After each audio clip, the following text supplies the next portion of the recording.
esperando ele levantar, se mexer, fazer alguma graça. Chega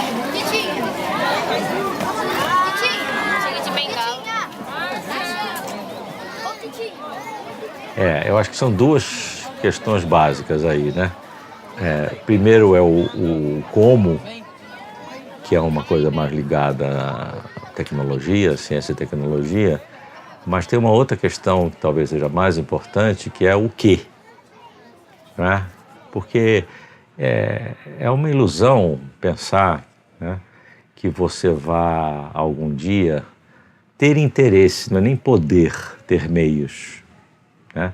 Você vai ter interesse de guardar toda essa informação.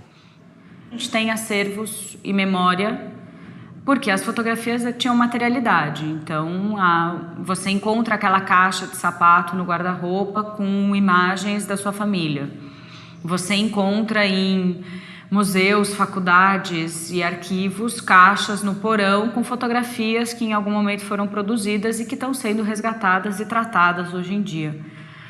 Daqui a 50 anos, a gente não vai encontrar uma caixa de sapato com fotografias, porque ela não tem mais materialidade. O cinema surgiu como matéria física ali no final do século XIX e durou, grosso modo, até o início do século XXI. Mas hoje ele está amplamente suplantado, substituído, ultrapassado pelo registro digital, pelo registro em discos rígidos, em cartões, em mídias óticas, enfim, numa série de outros e novos materiais que mudaram completamente não só a natureza desse objeto, mas a própria forma de incorporação e circulação dele dentro da sociedade.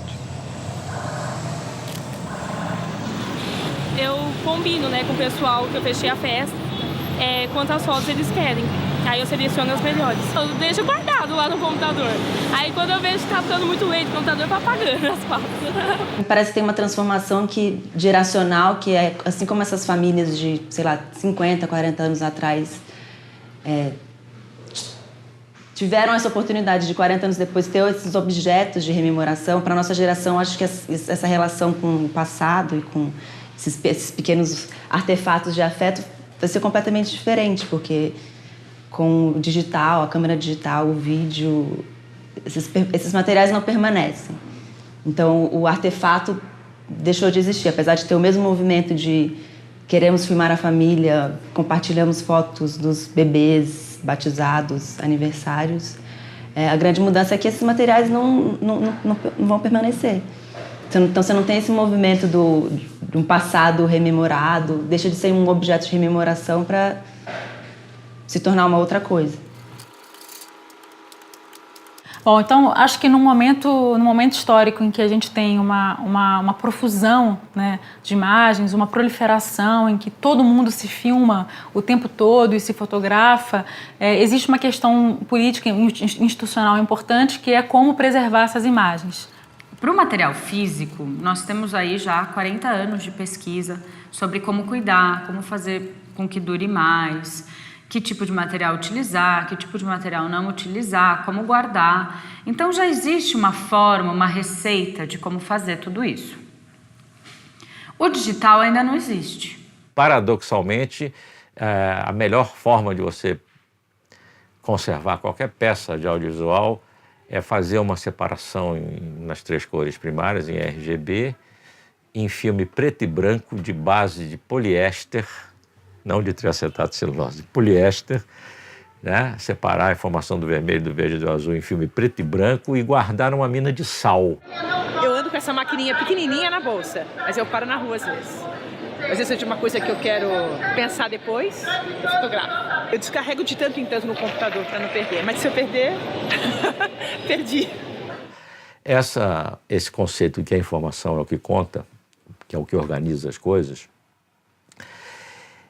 ele vai dirigir, no fundo, essa tentativa de preservar a informação audiovisual, certo?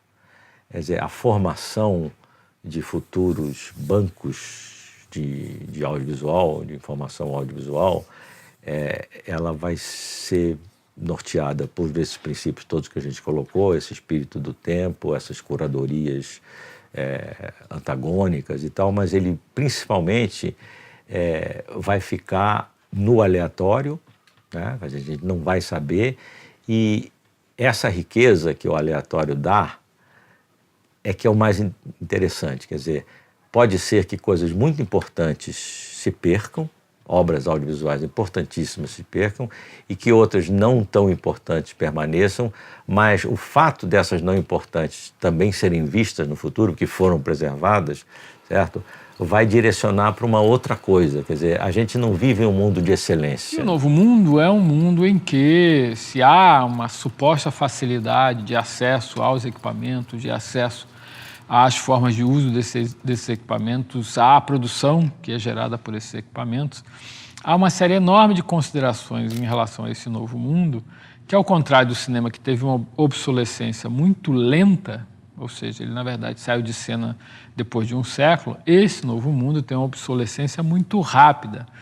Várias tecnologias já não são mais utilizadas e hoje, às vezes 10, 15, 20 anos depois da sua criação, já é muito difícil lidar com a existência delas e poder eventualmente acessar os materiais que elas geraram e eventualmente fazer algum tipo de trabalho de preservação em torno desses materiais. Então, eu acho que essa questão ela é uma questão que envolve políticas públicas, envolve decisões de uma cinemateca, né, por exemplo, decisões essas que já não eram decisões fáceis quando a gente produzia imagens em película.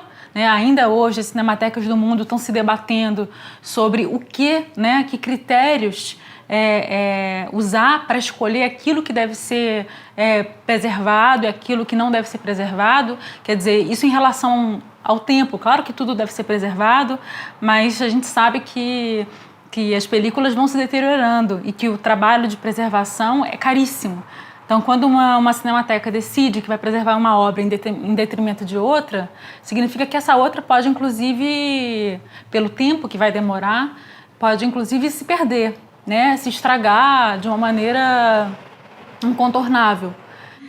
O museu, o curador, os arquivos, com a questão da fotografia ter materialidade, eles têm a possibilidade de redescobrir ou descobrir coisas que no seu tempo não foram valorizados, mas que no futuro ganham valor.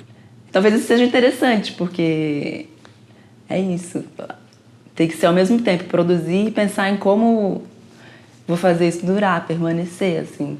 Ou talvez isso não seja uma questão mais, permanecer. Talvez a questão seja compartilhar, a questão seja todo mundo ver a avó, a tia vê a foto do neto saindo da maternidade. Talvez o importante seja isso, né?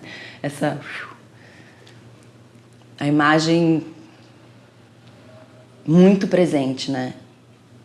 Muito presente. Estava fotografando, estava tirando uma foto panorâmica daqui da rua da Paulista, que é muito legal, muito boa. A gente precisa, então, dominar o quê? A gente precisa ter consciência da natureza e do estatuto da imagem. Com perguntas elementares. É como se fosse em vez de ter uma aula de filosofia, que é tão importante também, e que a maior parte dos colégios não tem, né, com perguntas como o que é o ser, o que é o não ser, sabe? Perguntas o que vemos, o que não vemos.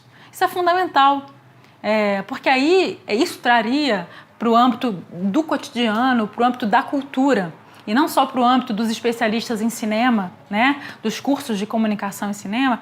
Isso traria essa pergunta, que é por que filmamos isso, o que queremos dessas imagens, como vamos preservar essas imagens, né, num momento em que as mídias são tão sensíveis, tão frágeis, que eventualmente estamos sempre frustrados e traumatizados, porque a gente perde muita coisa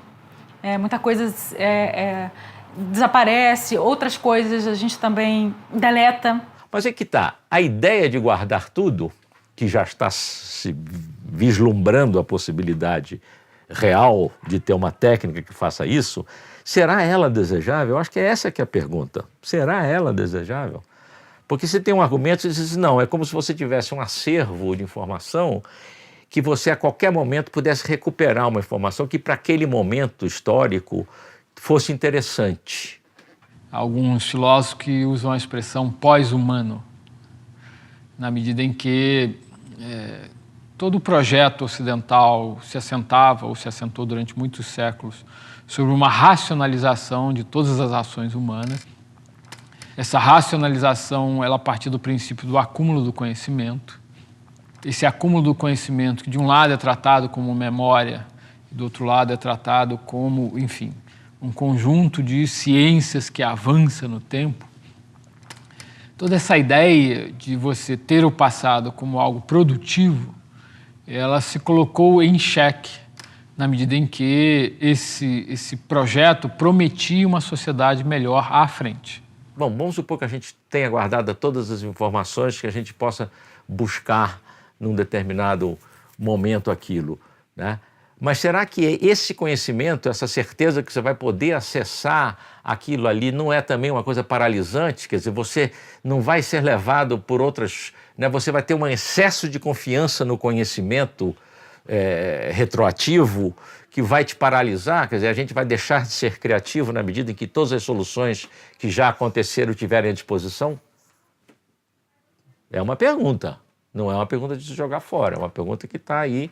Quando eu estava, né, nesse movimento familiar de descobrir as raízes e tudo mais, a minha tia, que é quem faz a salvaguarda ela que guardou os filmes de família que eu encontrei depois, ela tinha essa foto da minha bisavó, que é a Laila, e na verdade eu nunca tinha visto minha bisavó. Ela falou, não, você tem que levar essa foto contigo. Então essa é a origem do meu nome. Eu fui nomeada por causa da minha bisavó. Mas o passado, de alguma maneira, está sendo redimensionado em seu sentido, em seu valor, em sua função, e ele pode ganhar novas dimensões. De fato, eu diria que está ganhando novas dimensões. Então, no fundo, nós estamos abandonando uma velha ideia de passado e construindo outras novas ideias de passado na medida em que a gente redimensiona isso.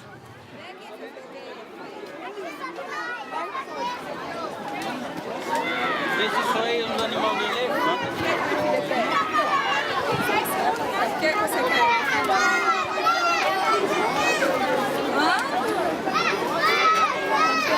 Você quer o quê? Um cartão